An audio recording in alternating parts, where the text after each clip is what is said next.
بسم الله الرحمن الرحيم. وتزحي فتية المسك فوق فراشها نؤوم الزها لم تنطق عن تفضل. ازحا یزحی ازحاؤن باب افعال سے مشتق ہے، معنی ہے چاشت کے وقت میں داخل ہونا۔ فتیت فعیل کے وزن پہ ہے، معنی ہے ریزہ ٹکڑا۔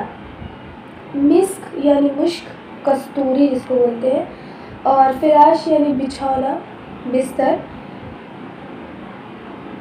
اور انتطاق کے معنی ہوتا ہے پہننا، مراد ہے ازار وغیرہ پہننے سے، پٹکا باندھنا اس کو بولتے ہیں۔ شاعر کہتا ہے کہ وَتُزْحِي فَتِيتُ الْمِسْكِ فَوْقَ فِرَاشِهَا نُؤُومَ الزُّحَا، کہتا ہے کہ وہ چاشت چڑھے تک، چاشت کی بعد تک وہ سوتی رہتی ہے میری معشوقہ، اور اس حال میں کہ اس کے بستر کے اوپر مشک کے ریزے ہوتے ہیں، مشک کے ٹکڑے بکھرے ہوئے ہوتے ہیں، یعنی وہاں پہ خوشبو ہوتی ہے، خوشبو کی طرف اشارہ کر رہا ہے۔ لم تنطق عن تفضل، اور اس نے تفضل کے علاوہ کوئی پٹکا نہیں باندھا ہوتا ہے، یعنی وہ ایک ہی کپڑے میں ہوتی ہے۔ یہاں پہ شاعر اپنے معشوقہ کے عیش و آرام کی تعریف کر رہا ہے کہ میری معشوقہ کی یہ حال ہے، یہ اس کے عیش ہے کہ وہ سوتی رہتی ہے، اس کو کام کی، کسی کام کو کرنے کی کوئی اس کو ذمہ داری نہیں ہے، اور وہ دن چڑھے تک سوتی رہتی ہے۔ اور مزید اس کی تعریف یہ کی کہ وہ اس کے بستر کے اوپر مشک کے ریزے بکھرے ہوتے ہیں، خوشبو کا ایک سما ہوتا ہے۔ آگے کہتا ہے وَتَعَتُّ بِرَقْصٍ غَيْرِ شَصْنٍ كَأَنَّهُ أَسَارِيعُ زَبِيءٍ أَوْ مَسَاوِيقُ إِسْحَلٍ۔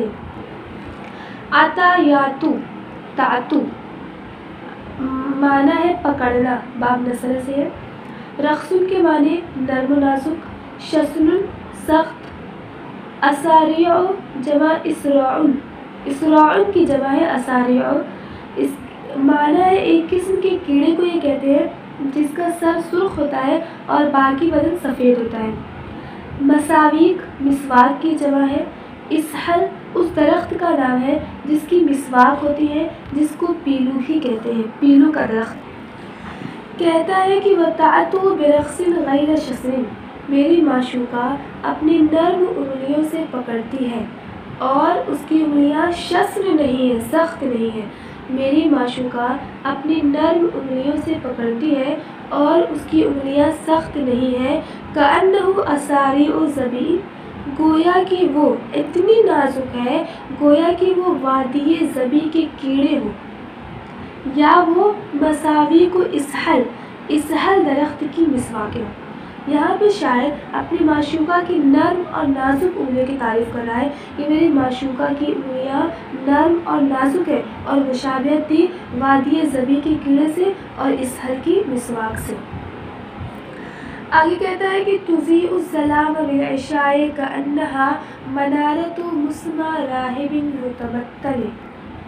اضاء یضیء کے معنی ہوتے ہیں روشن کرنا، ظلام یعنی تاریک، تاریکی، اور عشاء وہ وقت جو شام سے شروع ہو کر سونے تک کا ہوتا ہے، مراد یہاں پہ رات کا اول وقت ہے۔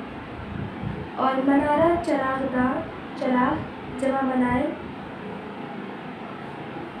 راہب یعنی خدا سے ڈرنے والا۔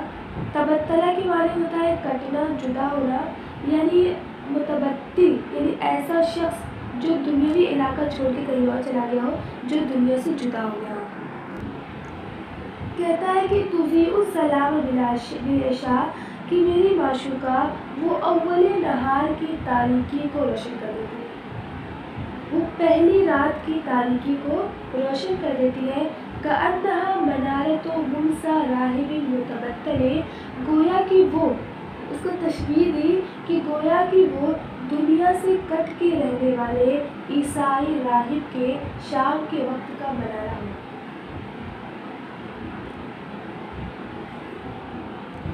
یہاں پہ شاعر اپنی معشوقہ کے چہرے کی چمک دمک کی تعریف کر رہا ہے، اس کی خوبصورتی، اس کی حسن کی تعریف کر رہا ہے کہ وہ ایسی ہے کہ اگر رات کو سمجھ لیجیے رات کو دیکھ لے تو اجالا ہو جائے۔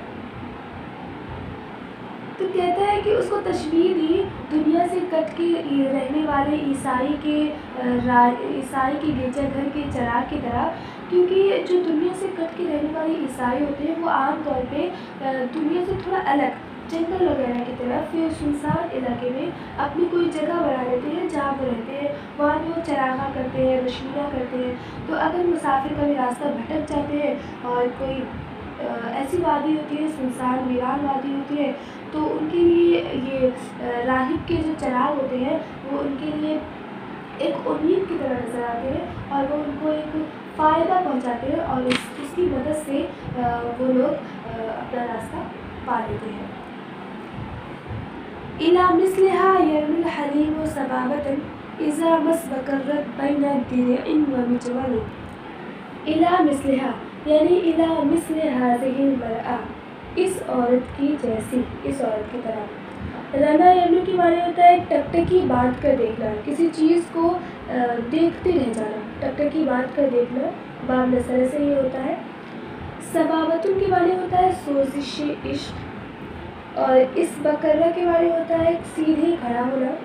درعن کے معنی کرتی، اور مجول چھوٹے کپڑے کو بولتے ہیں، چھوٹی قمیص کو بولتے ہیں۔ کہتا ہے کہ إلى مثلها يرمي الحليم سبابة، إلى مثلها ایسی ہی عورت کو، اس جیسی عورت کو، حلیم بردبار عقل مند لوگ سوزش عشق کی وجہ سے نگاہیں جما کر دیکھتے ہیں، ٹکٹکی باندھ کر دیکھتے ہیں۔ یعنی ایسی عورت جس کے اندر یہ صفات موجود ہوں، اس کی ہر چیز سے خوبصورتی اور حسن نمایاں ہو رہا ہو، ایسی ہی عورت کو حلیم اور بردبار لوگ سوزش عشق کی وجہ سے ٹکٹکی باندھ کر دیکھتے ہیں، یعنی دیکھتے ہی رہ جاتے ہیں۔ کب؟ اذا مس بکرت بین درع ومجول، جب کہ وہ چھوٹی قمیص اور بڑی قمیص کے ساتھ کھڑی ہو جائے، یعنی یہ کہ جب وہ کرتی اور اپنی قمیص پہن کر کھڑی ہوتی ہے، تو یعنی جب کھڑی ہوتی ہے، کرتی پہن کے کھڑی ہوتی ہے، تو لوگ اسے، عقل مند لوگ، بردبار لوگ اسے دیکھتے ہی رہ جاتے ہیں۔ یہاں پہ شاعر اپنی معشوقہ کی خوبصورتی، اس کی سجاوٹ، اس کے پناہ سنگھار کی تعریف کر رہا ہے کہ اگر انسان اسے دیکھے تو وہ چاہے بیوقوف کی تو بات چھوڑیے، اگر کوئی بردبار شخص ہے، عقل مند شخص ہے، تو وہ تو اس کو دیکھتا ہی رہ جاتا ہے۔ جیسے کہ ایک شاعر کا شعر ہے، وہ کہتا ہے کہ کون رکھتا ہے بھلا ایسا جگر دیکھے تو، یار ہو سامنے دیکھے نہ ادھر دیکھے تو یہاں پہ وہی چیز امرؤ القیس نے اپنے اشعار میں بتائی ہے کہ ایسی عورت جب وہ سامنے کھڑی ہو جائے تو انسان اپنی نگاہیں ہٹا ہی نہیں سکتا، وہ دیکھتے ہی رہ جاتا ہے۔ جزاک اللہ خیر۔